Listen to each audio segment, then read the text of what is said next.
from New York City, it's the Wendy Williams Show.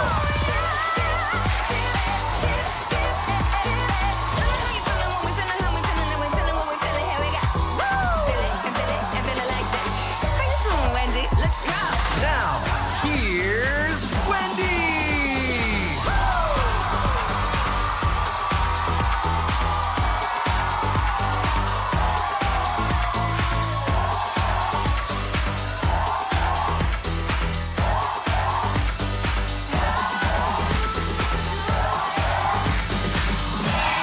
Thank you for watching our show. Say hello to my co-host, Staffer studio audience. And the virtuals at home. How you doing? I'm ready to go. Let's get started. It's time for... Come on.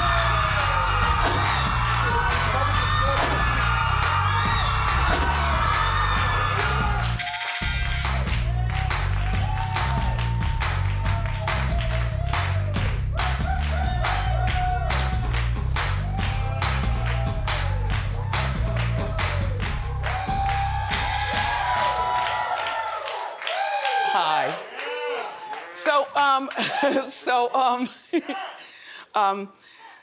They're just happy because tomorrow will be our last day for 17 days. We will be on hiatus. But you will love the encore performances. You will love the encores. Oh, Kendall Jenner, you know what? I feel bad for her. Now, here's what's happening. She was granted a temporary restraining order after a man threatened to kill her with a gun and then killed himself right after. Well, they're holding him on one of those 1750s. Yeah, 1550, right? Right, when you have something psychologically wrong with you. Yeah. But he could be released soon. Well, Corona's making it so that people don't just go to prison, you know what I'm saying? But prison might not be for this man. How about they send him to some place like Bellevue? Here in New York, that's the place where, you know, you get your psychological help. You know, I'll kill you and kill myself. You know, it kind of comes with the territory. You know, she's from the family, and now she's a model, and she must be terrified. And, you know, she lives in a large home. And, you know, yeah. So there's a lot of access and a lot of, oof. That's why I don't understand why people don't love a deluxe apartment in the sky high. You know? 1, 2, or at the most 3 doors. You know, and you could seal the other 2 closed. And then you turn on the alarm once you're inside, you know, the motion alarm, and then that's that. Poor thing. You know, she's dating a basketball player, but, you know, she's the Kardashian with all the freedom in terms of, you know, she's not married, she doesn't have kids. She probably travels more than the rest of them because of the whole modeling thing. And when she travels, it's not like the family is with her. She travels with other models and, you know, other people involved with the modeling world. So thank you, TMZ, for the next tidbit. Terrible. Over the weekend, TMZ reported that there's a man who got onto Kendall's property and he was knocking on windows and yelling her name. Kendall, Kendall. Kendall wasn't home. So he takes off all of his clothes and tries to get in the pool. Can you imagine seeing a nut in your pool, spouting water and doing the backstroke? Fortunately, security was on it and they stayed with him until the cops came. But this guy was only held for like 6 hours. He's now on the loose. Yeah. So what do? I would suggest you go back home and move in with mom. You know, the place is big enough. Chris has a palace. They all have palaces. But you know what? Go back home and move with your mom, and then, you know, figure out what beautiful condo or apartment in the sky you're gonna buy, and then live with security inside. It's hard to stop somebody when they're really determined, you know what I mean? If somebody could attack Kim and steal her jewelry, then we're all fair game. Oh, scary. Anyway, good luck, Kendall.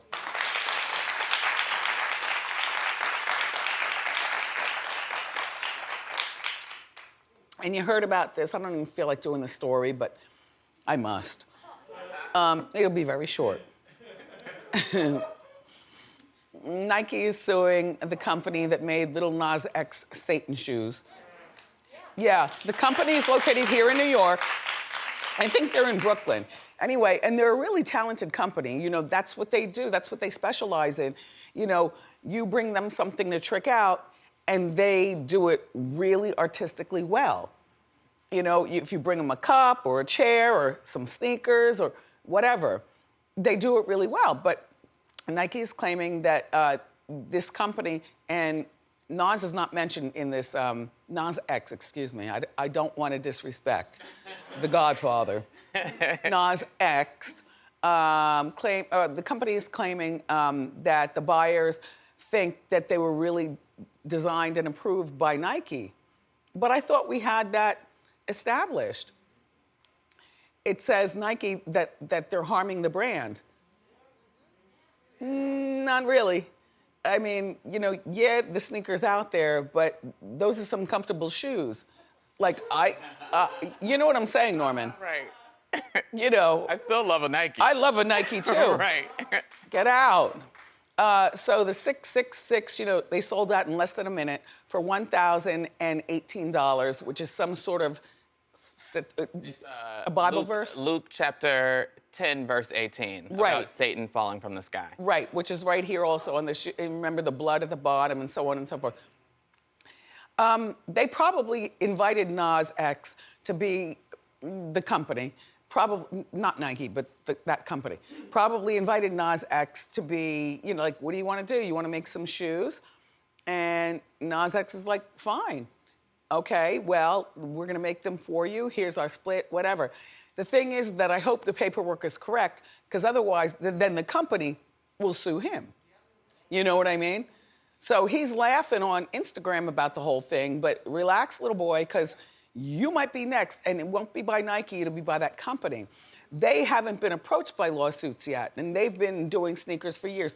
What's the white one with the blue bottom? They did one like a Jesus type shoe where it was white with a blue bottom. So it was like the opposite of what they did with Lil Nas X. Yeah, and Nike didn't sue that company. They might not have even known about it.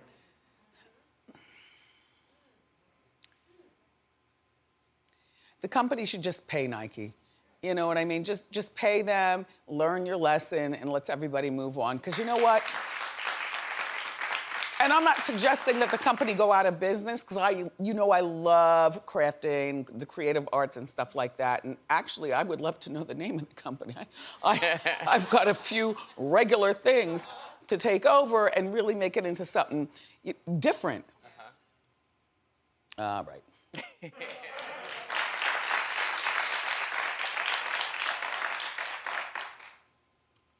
So Sharon Stone, who I've never met, but I love her. Fatal Attraction's one of my favorite movies. I always, yeah. Basic Instincts. Yeah. What's Fatal Attraction? That's where Glenn Close is crazy. I love that too. Yeah. But I love that too. So Sharon is a good 63. Here's a recent picture. And she says that her surgeon gave her bigger breasts without her consent. Can you imagine waking up and saying, wait, what happened? Immediate lawsuit, lose his license, close down the practice. How dare you? But it doesn't seem, first of all, she's got this book out and there are a whole lot of interesting revelations about what it's like to be Sharon Stone, and she's really telling us some interesting stories. So in 2001, she underwent surgery to remove benign tumors in her breasts. But when she took off the bandages, she was like, what the Wendy Williams is it?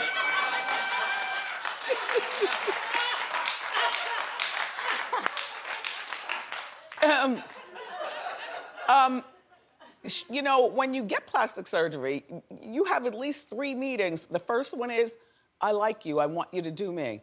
Okay, I've got to rush to another meeting, but let's make another appointment. And you do a couple of different appointments. You don't just go once and then all of a sudden you go under the second time. So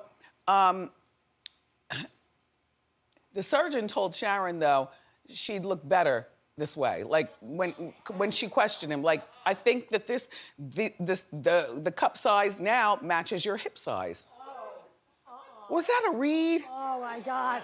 Oh my God. Yes. Yes. Well, she never revealed the surgeon's name or exactly where she got the surgery done. She's just sharing with us, I guess, the implication is better be careful when you get that surgery, you know what I'm saying? You know, Dr. Memeniscus, he's the doctor who I used for a lot of everything in Philadelphia. Shout out to Philly, you remember Dr. Memeniscus, but he no longer practices there, he's in Chicago. And a surgeon is an artist. And when they, no, a true artist, they line your body, and if you don't like something, then you say, no, no, no. But here's one thing that he convinced me of. Right before I went under the gas, you know, 3, 2, 1, on the day of surgery, he goes, you know, there's this thing where you can get a dimple, you know, a large dimple in both sides of your booty. Yeah. Have you ever seen a girl with a dimple? Like when they walk on the, you understand what I'm saying? Yeah, yeah. Clap if you know the dimple on the booty. I got the dimple on the booty and it's still there. Yeah, little extra liposuction, just, you know. And I said, yes, doctor, go. I trusted him and he did the right thing, but good for you. Oh, and by the way, when she did do Basic Instincts, you know that famous,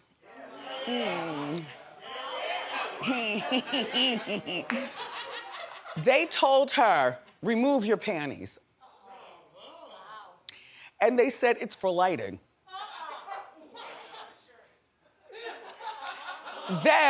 Then she didn't understand what they were doing or what she was showing and everything. And so for the screening of the movie, you know, she's in, you know, a private theater with agents and bosses and people and stuff. And everybody sees crotch.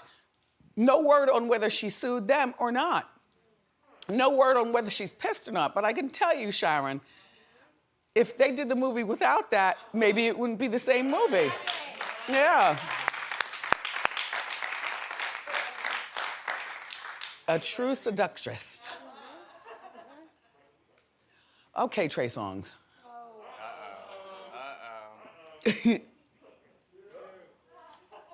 He always looks good. Hold on.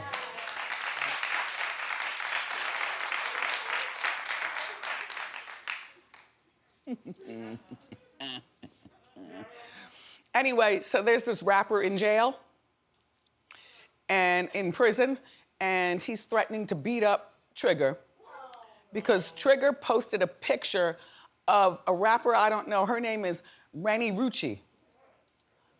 Clap if you, okay, Sush, you know Rennie Rucci? Yeah, she's dope. She's dope. Okay, well, do you know Fugiano? Yep. Her boyfriend, right? Yes! Yeah. See? This show is such a collective of information. I don't know who these people are. Okay, so Fugiano's in prison, and Trigger posted a picture of Rennie Rucci. the girl. And that's all. So then Fugiano got a hold of a phone along with a video camera from behind bars, threatening Trigger. Here you go. Trey, you a I'm gonna slap the you when I catch you, boy. You better have a lot of security with you. You ain't gonna sing when I catch your ass, boy.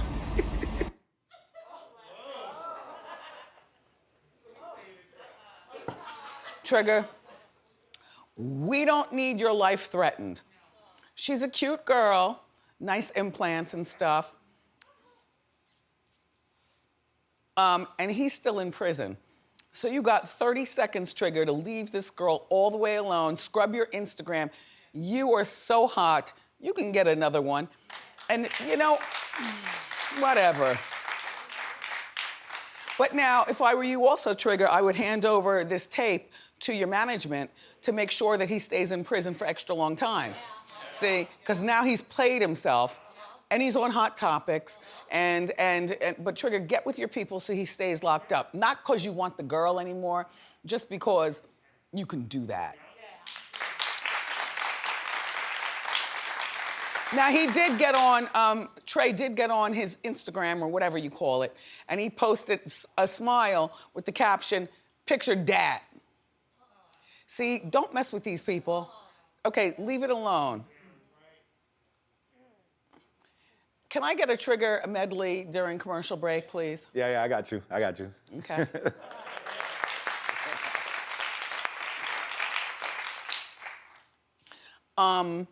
Meghan Markle's father wants Oprah to interview him. Calm down, calm down.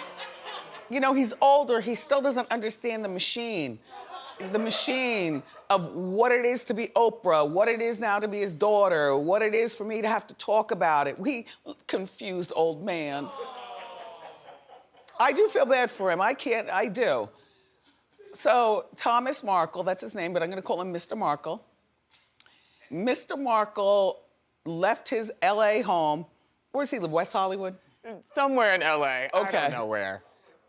And went all the way to Montecito, where Oprah happens to be a neighbor of Meghan and Harry. But he goes to Oprah's house and he waits and looks around. He's outside now, out of his car. And hand delivers a letter to a security guard outside. There you go. There you go. Forget the old man. I'm trying to look at this. Okay, wait. We've got the close-up.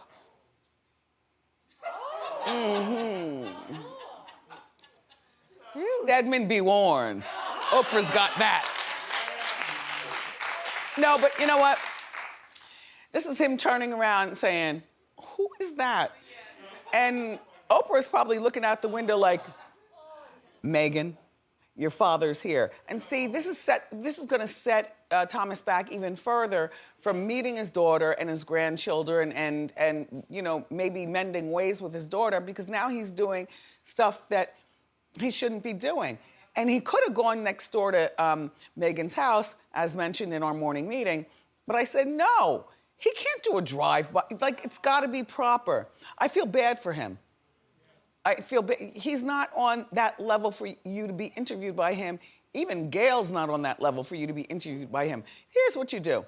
You call up like Deborah Norville from Inside Edition, because we want to know what you have to say, low key.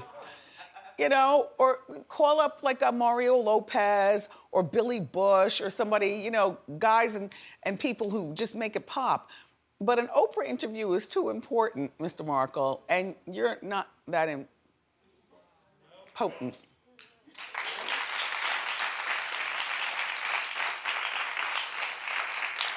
Can I get a shoe cam, Rambo? I just want you to know, a Wendy watcher made this, her name is Candace. And yeah, right? Yup. These are good, look. Wait, I'll show this one again. Right? She got the right size and everything. Yeah. We're showing shoes today on the table, but sneakers are part of the category, just so you know. Not these, but what we have for you. Ugh. It's a little chilly and windy in here.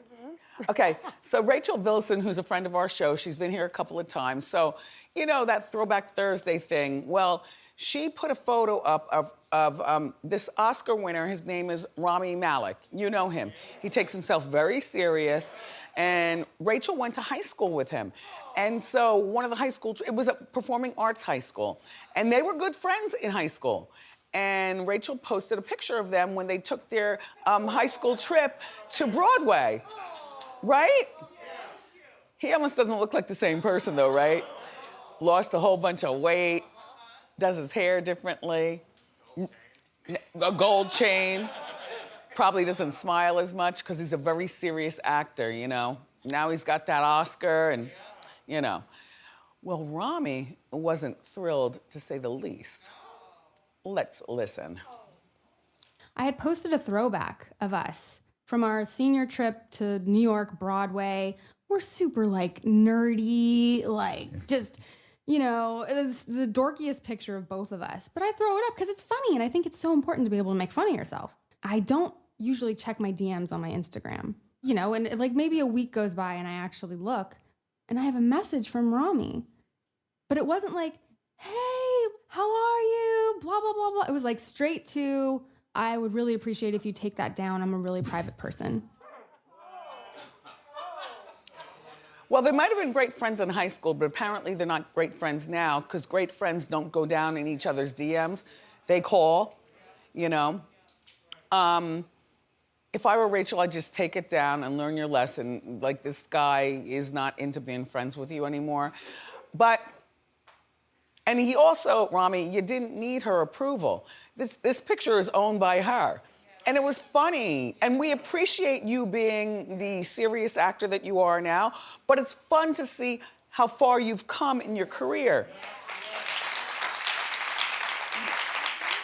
Like, shout out to everybody from the party crew of 82 Ocean Township High School.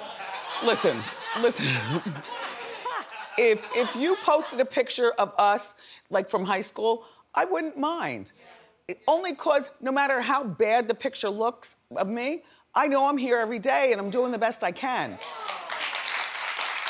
But, I'll tell you, in real life, I always call people, you know, whether they're famous or not. Like if I have a picture of us together, you know, and I wanna post it, I always call and check, and then I'll text. And if they don't respond, then at least the record shows, and then I post. No, but I have people like my good friend Regina, she lives in California. Me and Reg have pictures together, but if I was gonna post of us, I would call her too. And you don't know Regina. I know Regina, but I would call her and say, Reg, I got this great picture. Look, I just sent you a copy of it. Look, can I post it? Kinda, that's how it works. Kinda, that's how it works. Anyway, we've got more great show for you, everybody.